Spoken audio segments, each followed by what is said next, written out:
കുട്ടികളെ നമസ്കാരം. മഹാകവി വള്ളത്തോൾ തൻ്റെ വീട്ടുമുറ്റത്ത് അതിഥിയായി വന്ന് ഇരിക്കുന്ന ഒരു അരിപ്പിറാവിനെ വർണ്ണിക്കുകയാണല്ലോ.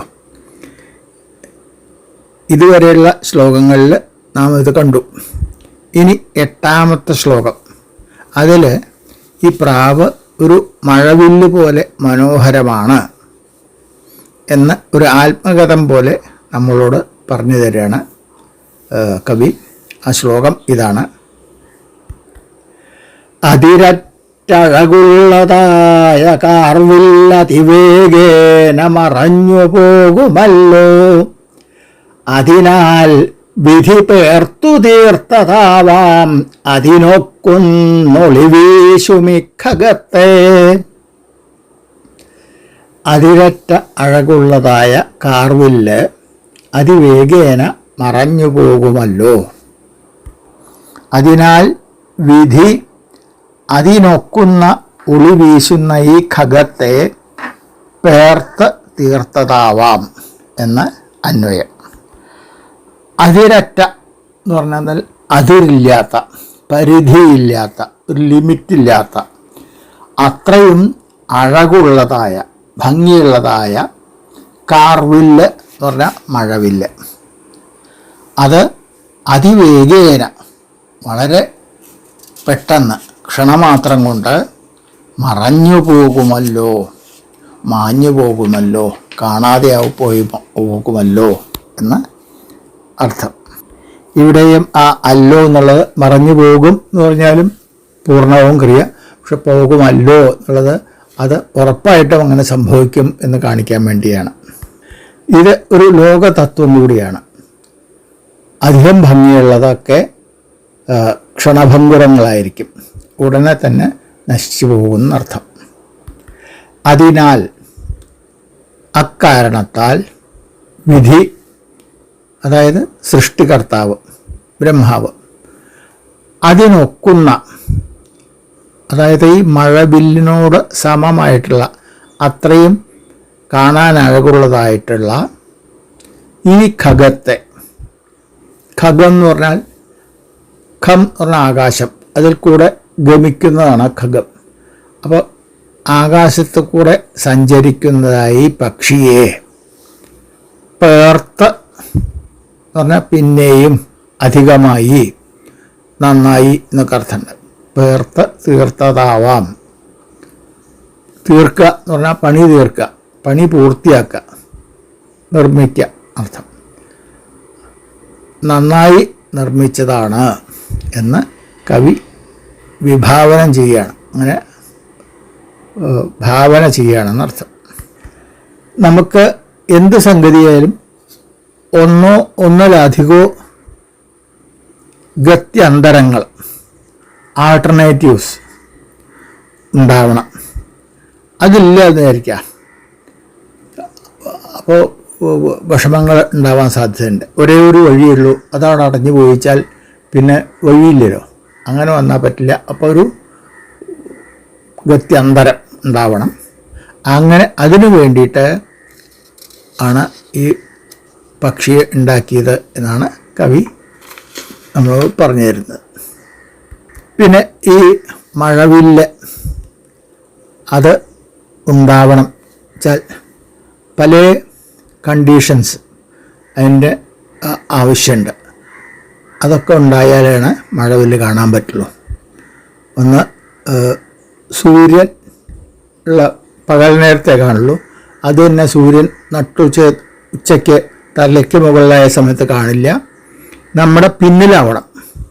അതായത് കാലത്താണെന്ന് വെച്ചാൽ പടിഞ്ഞാറോട്ട് നോക്കുമ്പോഴാണ് മഴവില്ല് കാണാൻ പറ്റുള്ളൂ. വൈകുന്നേരം ആകുമ്പോൾ കിഴക്കോട്ട് നോക്കുമ്പോൾ, അതായത് സൂര്യൻ പിന്നിലാവണം. അതുമാത്രമല്ല, സൂര്യൻ അധികം ഉയരത്തിലും പാടില്ല. 42 ഡിഗ്രിയിൽ താഴെയെന്ന് ചില കണക്കൊക്കെ ഉണ്ട്. പിന്നെ അന്തരീക്ഷത്തിൽ ജലാംശം, അതായത് മഴത്തുള്ളിൽ ചെറിയ ചെറിയ ഡ്രോപ്ലെറ്റ്സ്, അത് അന്തരീക്ഷത്തിൽ ഉണ്ടാവും. അപ്പോൾ മഴയുണ്ട് കഴിഞ്ഞ് ഉടനെയുള്ള സമയം, അപ്പോൾ അന്തരീക്ഷത്തിലൊക്കെ ഇങ്ങനെ ഈ വെള്ളത്തിൻ്റെ ചെറിയ ചെറിയ കണികകൾ നിറച്ചുണ്ടാവും. അതിലുള്ളപ്പോഴാണ് ഈ സൂര്യപ്രകാശം അതിൽ വന്ന് തട്ടി ചില റിഫ്രാക്ഷൻ, റിഫ്ലക്ഷൻ, ഡിസ്പേർഷൻ പറഞ്ഞിട്ടുള്ള പല സംഗതികളും വഴിക്കാണ് നമുക്കിത് കാണാൻ പറ്റുന്നത്. അതിൻ്റെ ഡീറ്റെയിലേക്ക് കിടക്കുന്നില്ല.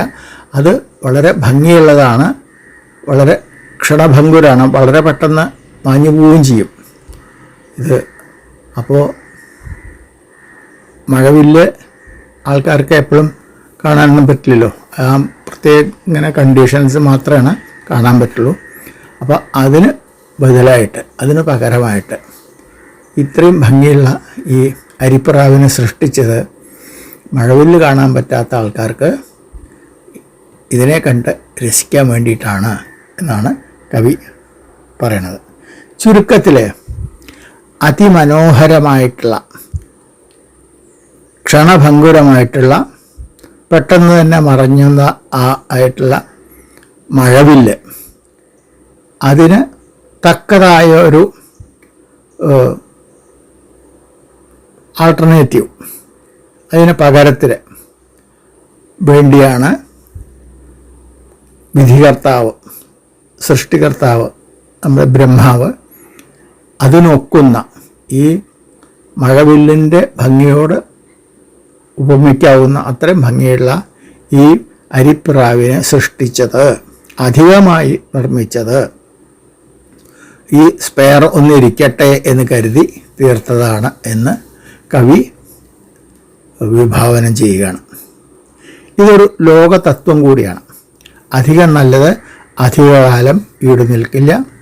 ഗുണികൾ ഊഴിയിൽ നീണ്ടു വാഴാം എന്ന കുമാരനാശൻ്റെ വരികളും നമുക്ക് ഇവിടെ സ്മരിക്കാം.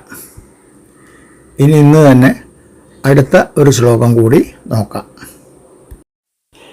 മഴവില്ല് കണ്ട് ആസ്വദിക്കാൻ തുടങ്ങുമ്പോഴേക്കും അത് മാഞ്ഞു പോവും. അതിനാൽ ആൾക്കാർക്ക് വേണ്ടത്ര തൃപ്തി കിട്ടാറില്ല. ഇത് മനസ്സിലാക്കിയ കവി അതിനൊരു പോംവഴി ഉണ്ടാക്കി. അതാണ് അരിപ്പിറാവ് എന്ന് പറഞ്ഞതിന് ശേഷം കവി ആതിഥ്യമര്യാദയിലേക്ക് കടക്കുകയാണ്. അദ്ദേഹത്തിൻ്റെ വീട്ടുമുറ്റത്താണ് ഈ അരിപ്രാവ് വന്നിരിക്കുന്നത്. അപ്പോൾ കവി അവിടെ ഉണ്ട്. ഇനിയും ആ സമയത്ത് ഒരു ഉത്തമ ഗൃഹസ്ഥൻ എന്ത് ചെയ്യണം? അതുപോലെയാണ് കവി ആ അതിഥിയോട് കുശലപ്രശ്നങ്ങൾ ചോദിക്കാൻ തുടങ്ങിയാണ്. 9ാമത്തെ ശ്ലോകത്തിൽ നമുക്ക് ആ ശ്ലോകം ഒന്ന് ചൊല്ലി നോക്കാം. തവ ഗേഹിനിയങ്ങ് ലോകനേത്രോത്സവമേ താങ്കൾ തനിച്ചു പോന്നതെന്തേ? അവൾ കൊച്ചുകിടങ്ങൾ തൻ തുണയ്ക്കായി ഭവനത്തിങ്കൽ വസിക്കയായിരിക്കാം. അല്ലയോ ലോകനേത്രോത്സവമേ, തവ ഗേഹിനി എങ്ങ് താങ്കൾ തനിച്ചു പോകുന്നത് എന്തേ? അവൾ കൊച്ചുകിടങ്ങൾ തൻ തുണയ്ക്കായി ഭവനത്തിങ്കൽ വസിക്കയായിരിക്കാം എന്ന് അന്വയം. ആദ്യത്തെ ശ്ലോകത്തിൽ ഉലകിൽ പ്രിയദർശനൻ എന്ന് പറഞ്ഞ വേറെ വിധത്തിൽ പറയണ കവി ഇതിൽ സംബോധന വഴി. അല്ലയോ ലോകനേത്രോത്സവമേ, ലോകത്തിൻ്റെ നേത്രത്തിന് ഉത്സവമായിട്ടുള്ളവനെ. ഉത്സവം എന്ന് പറഞ്ഞിട്ടുണ്ടെങ്കിൽ ഹർഷത്തെ ഉത്സവിക്കുന്നതാണ് ഉത്സവം. അപ്പോൾ ആൾക്കാരുടെ കണ്ണുകൾക്ക് ഹർഷത്തെ, സന്തോഷത്തെ പ്രദാനം ചെയ്യുന്നവനെ എന്നാണ് സംബോധന. തവ നിൻ്റെ, ഗേഹിനിയങ്ങ് കുടുംബിനി, വീട്ടുകാരത്തി എവിടെയാണ്? ഭാര്യ എവിടെയാണ്? എന്താണ് ഒറ്റയ്ക്ക് പോകുന്നത്? അവരും കൂടി കൊണ്ടുവരായിരുന്നില്ലേ എന്നർത്ഥം. ഇത് സാധാരണ ഗൃഹസ്ഥന്മാർ ഒരു അതിഥി വന്നാൽ ചോദിക്കുന്ന അതേ തരത്തിലാണ് കവി ആ പ്രാവിനോട് ചോദ്യങ്ങൾ ചോദിക്കുന്നത്. അതായത് വീട്ടിലൊരു പക്ഷി വന്നു എന്നുള്ള നിലയ്ക്കല്ല, ഒരു അതിഥി വന്നാൽ എന്തൊക്കെയാണോ ആതിഥേയൻ ചോദിക്കേണ്ട കുശലപ്രശ്നങ്ങൾ, അത് ഒക്കെ കവി ഒരു മനുഷ്യൻ വന്നു കയറിയ പോലെയാണ് കവി ഈ പക്ഷിയോട് ചോദിക്കുന്നത്. തവ ഗേഹിനിയങ്ങ്, നിൻ്റെ കൂട്ടുകാരത്തി, വീട്ടുകാരത്തി, നിൻ്റെ അർദ്ധാംഗിനി, ഭാര്യ എവിടെയാണ്? താങ്കൾ തനിച്ചു പോന്നതെന്തേ? എന്തേ ഒറ്റയ്ക്ക് പോകുന്നത്? അവരും കൂടി കൊണ്ടുവരായിരുന്നല്ലോ എന്ന് ചുരുക്കം. എന്നിട്ട് ആ പ്രാവ് ഉത്തരം പറയുന്നില്ലല്ലോ. പ്രാവ് ഉത്തരം പറയുന്നതിന് മുമ്പേ, അല്ലെങ്കിൽ ഇപ്പം കവി തന്നെ അതിൻ്റെ ഉത്തരം പറയാണ്.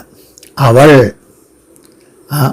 നിൻ്റെ ഗേഹിനി, നിൻ്റെ ഭാര്യ, കൊച്ചുകിടാങ്ങൾ തൻ തുണയ്ക്കായി, നമുക്ക് വീട്ടിൽ കൊച്ചു കുട്ടികളൊക്കെ ഉണ്ടാവും. അപ്പോൾ അവരെ രക്ഷിക്കേണ്ട ചുമതല ഉണ്ടല്ലോ.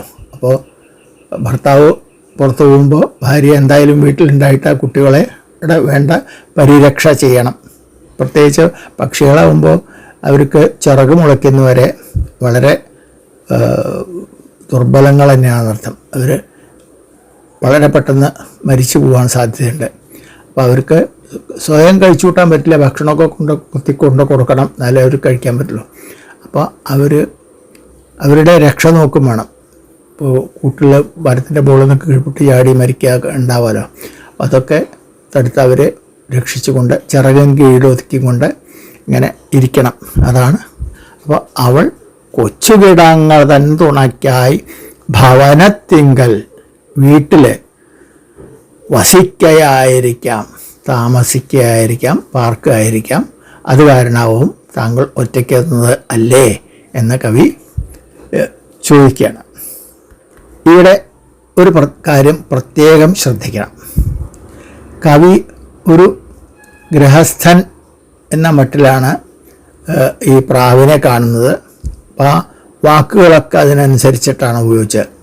താങ്കൾ എന്ന വിളി, സംബോധന, പിന്നെ ഒരു തിര്യക്കനോട് ചോദിക്കുന്ന പോലെയല്ല, പക്ഷിയോട് ചോദിക്കുന്ന പോലെയല്ല, ഒരു മനുഷ്യൻ വന്ന് കയറിയാൽ ചോദിക്കുന്ന പോലെയാണ് സംസാരിക്കുന്നത് എന്നർത്ഥം. ഇതിൽ തവ ഗേഹിനി, നിൻ്റെ ഇണ എന്ന് പറഞ്ഞാൽ മതി, പക്ഷെ ഗേഹിനി കുടുംബിനി എന്നുള്ള ഇത്. പിന്നെ താങ്കൾ എന്നുള്ളത് പക്ഷിയുടെ നീ എന്ന് പറഞ്ഞാൽ മതി, പോരായില്ല.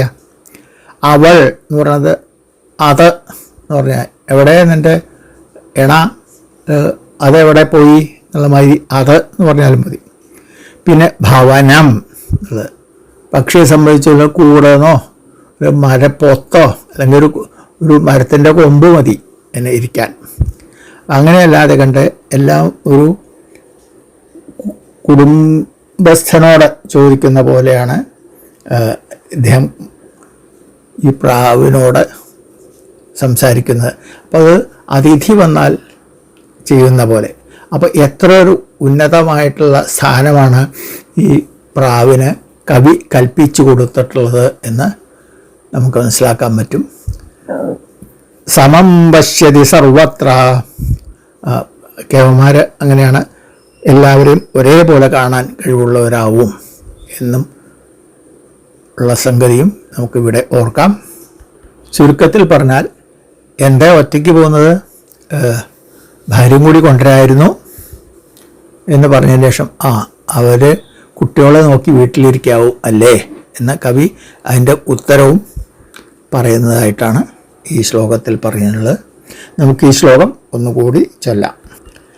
തവ ഗേഹിനിയങ്ങ് ലോകനേത്രോത്സവമേ, താങ്കൾ തനിച്ചു പോന്നതെന്തേ? അവൾ കൊച്ചുകിടങ്ങൾ തൻ തുണയ്ക്കായി ഭവനത്തിങ്കൽ വസിക്കയായിരിക്കാം. ഈ രണ്ട് ശ്ലോകങ്ങളും വസന്തമാലിക വൃത്തത്തിൽ തന്നെയാണെന്നും രണ്ടിലും സജാതീയ ദ്വിതീയാക്ഷര പ്രാസങ്ങൾ ഉണ്ടെന്നും നിങ്ങൾ ശ്രദ്ധിച്ചു കാണുമല്ലോ. ഇന്നത്തെ ദിവസം ഇത്രയാവട്ടെ, നിർത്താം. ബാക്കിയുള്ള ശ്ലോകങ്ങൾ അടുത്ത ദിവസം. എല്ലാവർക്കും നമസ്കാരം.